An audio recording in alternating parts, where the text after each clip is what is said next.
дуруд бинандагони азиз, шумо барномаи хабарии радио Озодиро мустақиман тамошо доред. Шалои Гулхоҷа ҳастам дар каноратон. мавзӯи барномаи имрӯз 3 сентябр аз ин қароранд. ҳизби ҳокими Тоҷикистон номзади Эмомалӣ Раҳмонро ба мақоми президентӣ пешбарӣ намуд.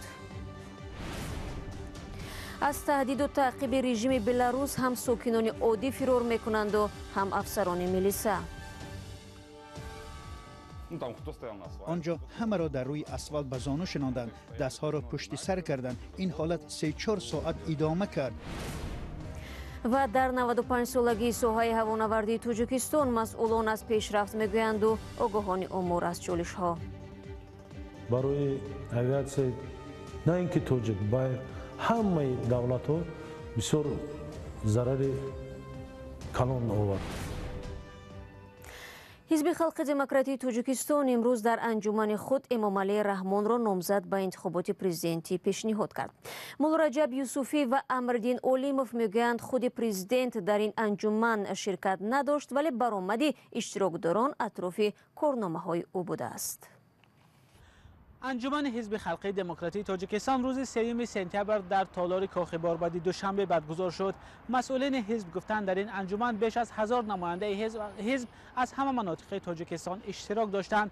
نمایندگان رسانه‌های خبری مستقل به تالار انجمن راه نیافتند، ولی آنهایی که در انجمن اشتراک داشتند بعدی برآمدند گفتند همه وکیلانی که برآمد کردند نامزدی رئیس جمهوری فعلی امامعلی رحمان را پیشنهاد کردند. چندین وکیلان برآمد کردند. همین همون شخصانی که برآمد کردند همین یک نامزد رو پیشنهاد کردند. اشتراکداران انجمن حزب خلقی دموکراتی گفتند که رئیس جمهور امامعلی رحمان برای پیشنهاد نامزدیش برای سبقت در انتخابات پرزیدنتی ماه اکتبر روزگی داده است. نمایندگان این حزب باور دارند که نامزدی پیشنهاد کرده آنها در انتخابات پرزیدنتی ماه اکتبر غلبه میکند. برای باز هم استوار نمودن این بعد نقشه ها و این هدفهایی که در پیش داده است برای جایش استراتژی ملی تا سال 2030 در این برنامه بندهای علایده جایگیر شده. ما امید کلان داریم که راهبری که ما امروز پیشنهاد کردیم پیشوای ملت محترم امامعلی رحمان 100% آوازی ملت تاجیک صاحب می شود. انتخابات پرزیدنتی روز 11 اکتبر امسال برگزار می شود. تا امروز برای اشتراک در این سبقت نامزدی 5 نفر پیشنهاد شده است. یگانه حزب مخالف در کشور، حزب سوسیال دموکراتی تاجیکستان گفت انتخابات را بایکات میکند و برای اشتراک در آن نامزد پیشنهاد نخواهد کرد. رحمت الله ظاهرов رئیس این حزب در یک اظهارات انتخابات ماه اکتبر را غیر قانونی خوانده بود، چیزی که نمایندگان دیگر حزب‌ها آن را قبول ندارند. مولارجب یوسفی، امرالدین عالموف، آزادی دوشنبه.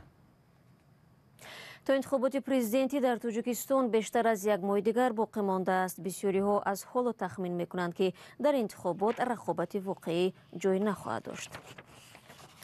дар Беларус бошад бо гузашти тақрибан як моҳ аз интихоботи президентӣ вазъ то ба ҳол ноором аст ва кишвар дар рӯ ба рӯи буҳрони сиёсӣ қарор дорад. ҳамкорони мо дар бораи нафароне гузориш медиҳанд ки баъди ширкат дар тазоҳуроти осоишта маҷбур шуданд кишварро тарк кунанд. екатерина куприянова як моҳи ахир бо волидонаш танҳо тавассути интернет суҳбат мекунад. ӯ ҳанӯз то интихоботи президентӣ бо писари хурдсолаш беларусро тарк кард. ман узви гурӯҳи тарғиботии Светлана Тихановская будам. мо барои ӯ имзо ҷамъ мекардем. дар пайи фишорҳо аз ҷониби милисаҳо ва масъулин ба ман ва хонаводаам маҷбур шудам ки аз он ҷо биравам. онҳо ин корро тавассути бародарам шурӯъ карданд ва медонистанд ки чӣ тавр фишор биёранд. екатерина мегӯяд ки ҳоло барои хонаводааш нигарон аст. волидони ӯро дар Беларус таҳдид мекунанд. онҳоро ба идораи пулис даъват ва таҳдид мекунанд ки ба ҳеҷ ҷой наравед ва дар эътирозҳо ширкат накунед. мо дар як шаҳри начандон калони Минск зиндагӣ мекунем. он ҷо ҳама якдигарро мешиносанд. волидони ман ҳамеша таъқиб мешаванд то ба ҷое сафар накунанд. пас аз даъватҳои ҳаррӯза ба идораи пулис дар Беларус, ба гуфтаи Екатерина, ӯ бори аввал худ ва фарзандашро дар Украина амн эҳсос кард. ҳоло нияти бозгашт ба ватанро надорад. Божена Жилуди 21 ҳам ба тарафдорӣ аз Светлана Тихановская имзо ҷамъ мекард. ӯ низ дар пайи таъқиби мақомот маҷбур шудааст ки кишварро тарк кунад. хонаи маро кофту коб карданд. бе ягон асос нисбати ман парвандаи маъмурӣ боз шуд. парванда барои он буд ки ҳар вақте хостанд ман ба идораи милиса ҳозир шавам. Мавридҳое ҳам буд ки дар як рӯз ба ман ту 4 даъватнома меомад. بعد از یک دعوت نوبتی به پلیس، باژینه درک کرد که برای بی‌خطری‌اش بهتر است از شهر بیرون شود. гуфт аллакай рӯзи боздошти ту муайян шудааст. то рӯзҳои истироҳатӣ ту бояд боздошт шавӣ. гуфт имкон дорад дар роҳ ба кор зане бо милиса ба наздат биёяду бигӯяд ки ту ӯро задӣ. баъд аз ин ман дар 2 соат тамоми чизамро ҷамъ кардаму аз он ҷо рафтам.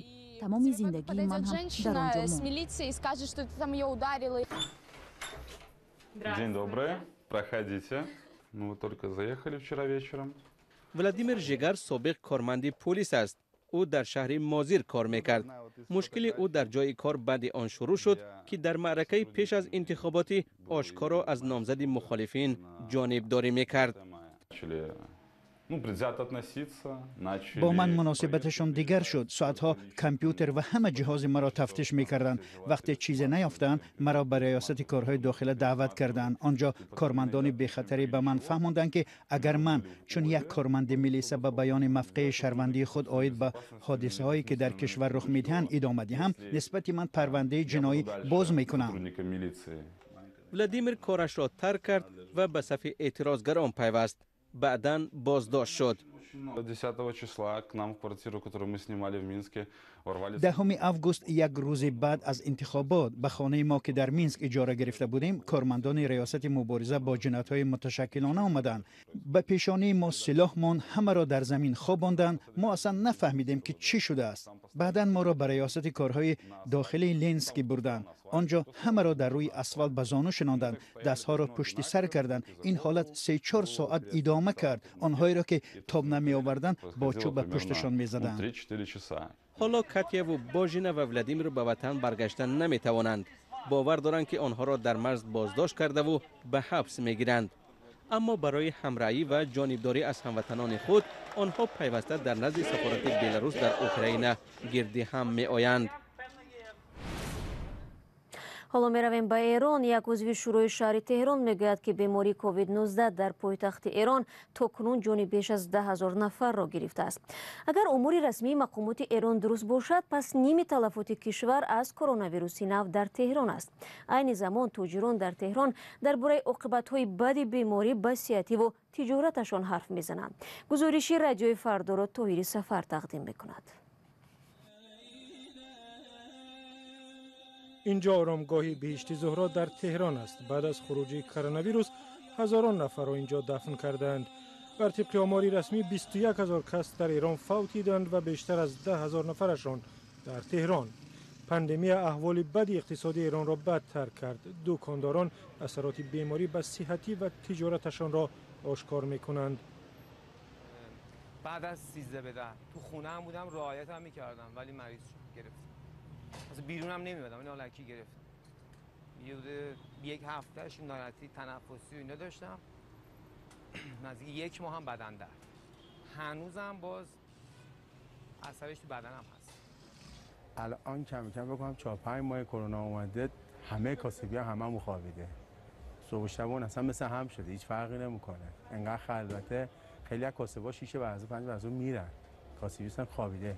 در تهران خطر سرایت بیماری زیاد است، اما بسیاری ها از ناچاری بیرون می آیند و به گفته دکانداران فاصله گیری جسمانی را رعایت نمی کنند. ولی بعد از اون غروبا که ملت میان بیرون انگار نه انگار کرونایی هستش، بیماری هست، مریضی هست. نه خیلی عادی طبیعی. ترسشون ریخته نسبت به مریضی کرونا. خیلی ها رعایت نمی‌کنن، یا تو تاکسی نشستیم 3 نفر نشستن 4 نفر نشستن، ما صورتشون نیست، الکل تو جیبشون نیست، ضد عفونی نمی‌کنن، همچی بیخیالن، انگار نه انگار کرونا است. اگر بگیره گریبان بشه خیلی بدتر میکنه. مترو که افتضاح اصلا کلا. مترو اصلا یه ایله سوار میکنه، اصلا تقسیم بندی دیگه نداره. اکثریت شبهه دارند که آماری رسمی بیانگر مقیاس واقعی بیماری در ایران است. طبیعتا خیلی از دور و بریای ما هستن که مثلا کرونا گرفتن، تو اصلا آمار کرونا نبودن، خودشون تو خونه خودشونو بستری کردن، خود دارو خوردن، خوب شدن. این به اصطلاح این 2000 خورده 2500 تایی که مثلا در روز اعلام میکنن، من فکر میکنم خیلی بیشتر از اینا باشه در تهران، چون اینی که خود سازمان بهشت صحرا اعلام میکنه 100 خورده فوتی میده خب طبیعتاً بیماراش هم بیشتر از این حرف هست. شفاخانه ها در قبول بیماران مشکلی میکشند. طبیبان از نارسایی وسایل محافظتی شکایت دارند. عین زمان دکانداران از پیامدهای تاخت و تاز ویروس برای اقتصاد نگرانند. برمیگردیم به تاجیکستان. امروز بخش هوانوردی تاجیکستان 96 ساله شد، ولی ظاهراً امسال این سنه برای ساحه مذکور خوشی نآورده است. پاندمیای کووید 19 و بسته شدن حریم هوایی کاری هوانوردان توجیک را نیز خللدار کرد. از ماه مارس امسال پروازها متوقف شدند. تنها ماه اخیر پرواز منتظم از دوشنبه به دبی و همچنین پروازهای حساب شده چارتری با روسیه و چند کشور دیگر انجام می شوند. کارشناسان در صحبت با علیشیر ظریفی و شهلوی عبدالله میگویند اگر وضع تغییر نیابد دورنمای ساحه روشن نخواهد بود. در این آثارخانه دستاوردهای فعالیتی 96 ساله اویاتسیای تاجیک جمع آوری شده است. این عکس اولین پرواز هواپیما از بخارا به دوشنبه است که سال 1924 انجام شده است. در 96 سال فعالیتش اویاتسیای شهروندی تاجیک برد و باخت زیادی را پشت سر کرده است، اما امسال کارمندان آن عید کسبیشان را در حال جشن میگیرند که در پی خروج بیماری کووید 19 پروازهای منتظم قطع گردیده بخشی از کارمندان ساحه به رخصتی بیمزد فرستاده شدند. محمود محمدов تجربه بیش از 40 سال هوانوردی را دارد. میگوید در تاریخ 96 ساله اویاتسیا بار نخست چنین وضع برای این ساحه پیش آمده است. همین سالانگی پاندمیا برای اویاتسیا نه اینکه توجیک با همه دولت ها بسیار ضرر کلان آورد. برای اینکه کارگرها به معاش ماندن، اگر پرواز نشود درآمد اویاتسیا نیست. تحلیلگران میگویند ضربه کرونا ویروس به بخش هواپیمایی خاص دیگر کشورها نیز هست، ولی صرف نظر از این کار اویاتسیای تاجیک ناموفق می باشد.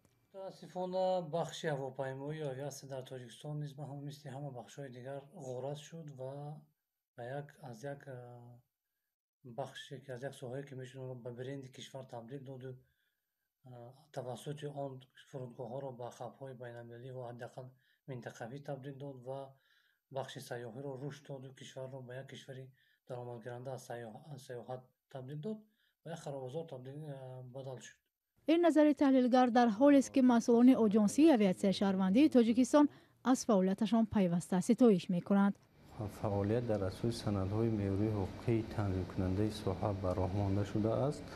کارهای پیشرفت ساحه دائما زیر نظارت حکومت جمهوری تاجیکستان و مقامات وکالتدار ساحه اویاتسیای گردنی به راه مانده شده. تاجیکستان دو شرکت هواپیمایی وطنی، یک تاجیک ایر یگانه شرکت دولتی و دومی شرکت خصوصی سامون ایر را دارد. آخر سال 2018 وضع مالی تاجیک ایر بد شد و هواپیماهای شرکت از پرواز ماندند. پروازهای بعدی آن را شرکت خصوصی سامون ایر عملی کرد. در برابر این دو شرکت وطنی 12 شرکت هواپیمایی خارجی نیز در بازار اویاتسیا کشور خدمت رسانی می‌کنند. عکس پروازی اولین هواپیمای خرد تا هواپیماهای کلان حجم مسافربر و باربر دوره رشد اویاتسیای گردنی تاجیک است که در این آثارخانه محفوظند. اما در این چند سال رکود بخش مهمی اویاتسیای وطنی در آثارخانه چی باقی میماند وقت نشان خواهد داد.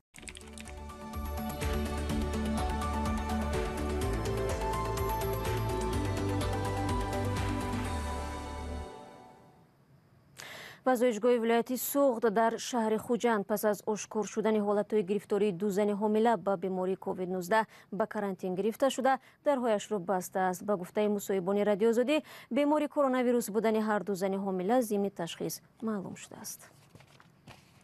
دوستان عزیز، فرصتی برنامه ما اینجا به پایان میرسد. اخباری از این بیشتر و چون همیشه شما میتوانید در سامانه رادیو آزادی زیر نشانی www.azadi.org بخوانید و نوارهای جالب را همه روزه در صفحه ویژه ما در آزادی ویدیو در یوتیوب ببینید. یادتون نرود فردا همه شما را صبح بر وقت چون همیشه در نوید بامدادی با خبرهای نو و تازه منتظر خواهم ماند. تا آن دم خدا نگهدارد.